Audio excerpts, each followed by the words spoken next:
சொல்கிறேன் கேளுங்க. கின்னி கோழிங்களை பற்றி சொல்லணும்னா நிறைய நல்ல விஷயங்கள் இருக்குங்க. இது ஒரு நல்ல செல்ல பிராணி. ஒன்னோட ஒன்று சண்டையிட்டுக்காது. இதுங்களை வளர்க்க கொஞ்சமும் செலவில்லைன்னு சொல்லலாம். என்ன காரணம்னா அதுங்க மற்ற எல்லா பிராணிகளையும் விட அதிகமாக சுற்றி திரியணும்னு நினைக்கிறதுங்க. அதனால் போகிற இடத்துல அவங்களுக்கு சாப்பிட ஏதாவது கிடைச்சிடும். அதே மாதிரி அதுங்களுக்கு கூண்டுக்குள்ளே அடைச்சி அதில் வளர்க்கணும்னு அவசியம் இல்லை. அது மரங்களில் உட்காந்து இளைப்பாறவும் இரவில் அதே மரக்கிளைகளில் தூங்கவும் விரும்பக்கூடியது. நம்ம நாட்டு கோழிங்களுக்கு போடுற மாதிரி பணம் செலவு பண்ணி தீவனங்களை வாங்கி இதுங்களுக்கு போடணும்னு அவசியம் இல்லை. இதுங்க சாப்பிடாத ஐட்டங்களே இல்லைன்னு சொல்லலாம். நாட்டு கோழிகளுக்கு நாம் மருத்துவம் செய்கிற மாதிரிலாம் இதுங்களுக்கு செய்யணும்னு அவசியம் இல்லை. காரணம் இதுங்களுக்கு நாட்டு கோழிகளை விட நோய் எதிர்ப்பு சக்தி அதிகம். நோய் தாக்குறதே இல்லைன்னு சொல்லலாம். வீட்டை சுற்றி தோட்டங்களை சுற்றி களை செடிகளே இல்லாத அளவுக்கு அதையும் விட்டு வைக்காமல் எல்லாத்தையும் காலி பண்ணிடும். ஆடு மாடு இதுங்க விட்டு வைக்கிற புற்களையும் இது விட்டு வைக்கிறது இல்லை. அந்த அளவுக்கு சுத்தம் பண்ணிடும். களை வெட்டுறதுக்காக ஆளை வைக்கணும், செலவு பண்ணி சுத்தம் பண்ணணும் அப்படிங்கிற அவசியமே இல்லாமல் போயிடும். அது மட்டும் இல்லை, தோட்டங்களில் வீட்டுக்கு பக்கத்தில் சுற்றி இருக்கிற இடங்களில் இருக்கக்கூடிய சின்ன சின்ன பூச்சிங்க வண்டுங்க புழுக்க எல்லாத்தையுமே இது காலி பண்ணிடும். எல்லாம் காணாமல் போயிடும். இந்த தேள் பூரா அந்த தொந்தரவே இருக்காது. செம்மையாக பெஸ்ட் கண்ட்ரோல் பண்ணலாம். எல்லாத்துக்கும் மேலே இதோட இறைச்சி சிக்கன் இறைச்சியை விட செம டேஸ்ட்டு. அதோட முட்டையும் அப்படி தான் நல்ல டேஸ்ட்டாக இருக்கும். இதோட இறைச்சியில் கோழி இறைச்சியில் இருக்கக்கூடிய புரதத்தை விட அதிகமான அளவு புரதம் இருக்குது. அதே மாதிரி கோழி இறைச்சியில் இருக்கக்கூடிய கொழுப்பை விட கம்மியான கொழுப்பு இந்த கின்னி கோழியினுடைய இறைச்சியில் இருக்குது. எவ்வளோ நல்ல விஷயங்கள் பாருங்கள்.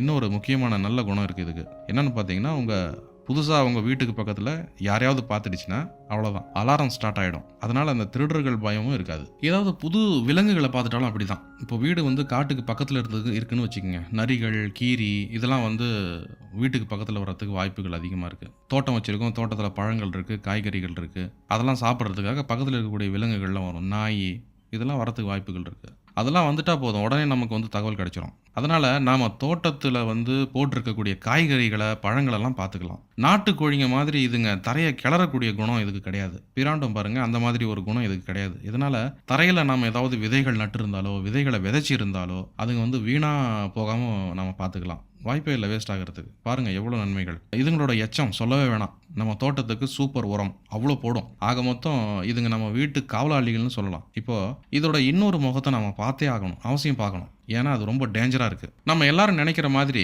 மற்றவங்க இதை வாங்கணும் வளர்க்கணும்னு சொல்லி நம்ம தலையில் கட்டுறதுக்கு இது பாம்பை தின்னணும் எலியை தின்னணும்னு சொல்கிறாங்க பாருங்கள். அதெல்லாம் வெறும் கட்டுக்கதை.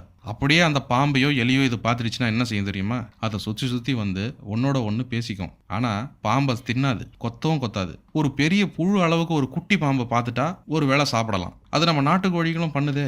எங்கள் வீட்டில் நாங்கள் வளர்த்த ஒரு நாட்டுக்கோழி 1 அடி நீளம் இருக்கிற ஒரு மெலிசான ஒரு பாம்பை விழுங்கிடுச்சு. அதை நான் பார்த்தேன். அதனால தான் அந்த அனுபவத்தில் தான் நான் பேசிக்கிட்டு இருக்கேன். ஆனால் இதுங்க ஒரு பெரிய வண்டை பார்த்துட்டாலும் அதை சுற்றி பார்த்துக்கிட்டு அப்புறம் சைலண்டாக போயிடுது. சில சமயங்கள் அதை துரத்துது, ஆனால் கொத்தி சாப்பிட்றதெல்லாம் இல்லை. இதுங்க போடுற சத்தம் சொல்லவே வேண்டாம். அப்பா செம்ம சத்தம். பறவைகளோட சத்தம் கேட்க இனிமையாகவும் மனசுக்கு ரிலாக்ஸாகவும் இருக்கும். ஆனால் தீ அணைக்கிற ஒரு வண்டி போகுதுன்னா அதனுடைய அபாய ஒலி இருக்கு இல்லையா, அதை கேட்கும்போது ஆம்புலன்ஸோடைய அந்த சைரனுடைய சவுண்டை நம்ம கேட்கும்போது நம்ம மனம் எவ்வளோ பதறுது. அதே நிலைமை தாங்க இந்த கின்னி கோழிங்க போடுற சத்தத்துலேயும் நமக்கு ஆகுது.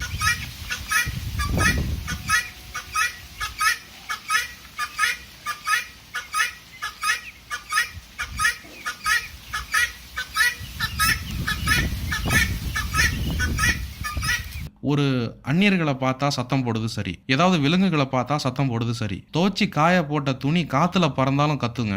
காத்துல ஜன்னல் கதவு வேகமா சாத்தினாலும் கத்தும். வளர்க்குற நாமளே என்ட்ரன்ஸ் கதவை திறக்கும் போது கதவுல ஒரு சத்தம் ஏற்படும் பாருங்க. அந்த சத்தம் திடீர்னு கேட்டாலும் அதுக்கும் கத்தும். சரி கத்திட்டு போகட்டும் பரவாயில்லன்னு விட்டாலும் அது கிட்டத்தட்ட குறைஞ்சது 1/2 மணி நேரமாவது கண்டினியூ ஆகும். அதுங்க எல்லாமே ஒரு குரூப்பா ஒன்னா தான் இருக்கும். அதனால ஒன்று சத்தம் போட ஆரம்பிச்சா அதுக்கு கூட கம்பெனிக்கு மற்றதும் சேர்ந்துக்கும். அப்புறம் கேட்கவே வேண்டாம். இன்னொரு முக்கியமான விஷயம், அதுங்க எப்பவும் ஒன்றாவே இருக்கணும். அதில் ஒன்று தனியாக எங்கேயாவது தங்கிடுச்சு மிஸ் ஆகிடுச்சின்னு வச்சுக்கோங்க, மீண்டும் அதோட குரூப்பில் போயிட்டு சேர்ற வரைக்கும் நம்ம எல்லாரும் காதில் பஞ்சை வச்சு அடைக்கணும். நாட்டு கோழிங்களை நம்ம புதுசாக வீட்டுக்கு வாங்கும்போது என்ன பண்ணுவோம், குறைஞ்சது 1 வாரமாவது வீட்டில் இருக்கக்கூடிய ஒரு கூண்டில் நம்ம அதை அடைச்சி வைப்போம். ஏன்னு கேட்டிங்கன்னா அது அதனுடைய வீட்டை அது பழகணும். வெளியே எங்கேயாவது போனால் திரும்ப அந்த கூட்டுக்கு அது வரணும் அப்படிங்கிறதுக்காக. அதே மாதிரி இந்த கின்னி கோழிகளை நீங்கள் 1 மாதம் அடைச்சி வச்சாலும் அதை நீங்கள் திறந்து விட்டுட்டிங்கன்னா அதை நீங்கள் மறந்துடணும். அதுங்க சுற்றி திரிஞ்சுட்டு இரவு நேரங்களில் வீட்டுக்கு வந்தாச்சு வரும். ஆனால் கூண்டுக்குள்ளே போகணும்னு நிச்சயம் இல்லை. ஏதாவது மரக்கிளைகளில் போயிட்டு உட்காந்துக்கும். அதுங்களை பிடிக்கவும் முடியாது. செம வேகமாக பறக்கும். சில சமயங்களில் சில கின்னி கோழிங்க வீட்டுக்கு திரும்பவே திரும்பாது. காரணம், அதுங்களுக்கு ஏற்படக்கூடிய அபாயங்கள் அதுக்கு தெரியறதில்ல. தவளை தான் வாயால கெடுங்கிற மாதிரி தன்னோட சத்தத்தினாலேயே நாய், நரி மாதிரியான விலங்குகளுக்கு அது இரையாயிடும். இதுங்க ஒரு இடத்துல நிக்கிறதே இல்ல.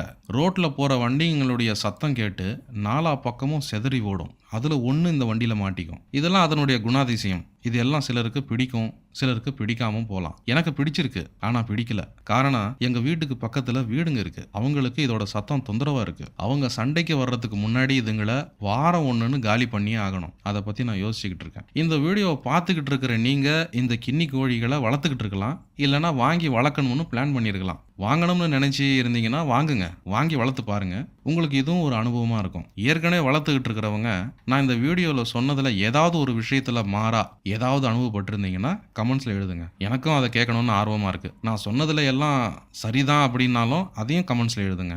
ஏன்னா எனக்கும் ஒரு திருப்தி இருக்கும். நான் மட்டும்தான் இப்படி நினைக்கிறேனோ அப்படிங்கிற ஒரு எண்ணம் எனக்கு உள்ளார இருக்கு. அதை கிளியர் பண்றதுக்கு நீங்க கமெண்ட்ஸ்ல எழுதுங்க, நானும் தெரிஞ்சுக்கிறேன். இல்ல என்ன மாதிரி வளர்க்க ஆசைப்பட்டு வாங்கி என்ன செய்யறதுன்னே புரியாம அவஸ்தைப்பட்டுக்கிட்டு இருக்கிற ஜீவன்களும் இருக்காங்கன்னு எனக்கு தெரிஞ்சதுன்னா நிம்மதி பெருமூச்சு விடலாம் பாருங்க. என்னங்க, என்னோட அனுபவத்தை கேட்டீங்களா? எப்படி இருந்துச்சு? உங்க அனுபவத்தை கேட்கணும், எனக்கு ஆர்வமா இருக்கு. கமெண்ட்ஸ்ல எழுதுங்க. நீங்க வளர்க்கலாம் பரவாயில்லைங்க, உங்க ஃப்ரெண்ட்ஸுங்க யாராவது இதை வளர்த்துக்கிட்டு இருப்பாங்க இல்ல, அவங்களுக்கு இந்த வீடியோவை ஷேர் பண்ணுங்க. அவங்க என்ன சொல்றாங்கன்னு கேளுங்க. ரொம்ப தேங்க்ஸ்ங்க. வீடியோவை கடைசி வரைக்கும் பொறுமையாக பார்த்துருப்பீங்க. நான் சொன்னதையும் கேட்டிருப்பீங்க. இந்த வீடியோ உங்களுக்கு பிடிச்சிருந்ததுன்னா லைக் பண்ணுங்க, ஷேர் பண்ணுங்க. என்னோட சேனல் இது வரைக்கும் நீங்கள் சப்ஸ்கிரைப் பண்ணலன்னா அதையும் சப்ஸ்கிரைப் பண்ணிக்கோங்க. என்னுடைய அடுத்த வீடியோக்கள்லாம் உங்களுக்கு உடனடியாக கிடைக்கும். மறுபடியும் அடுத்த வீடியோவில் சந்திக்கலாங்க.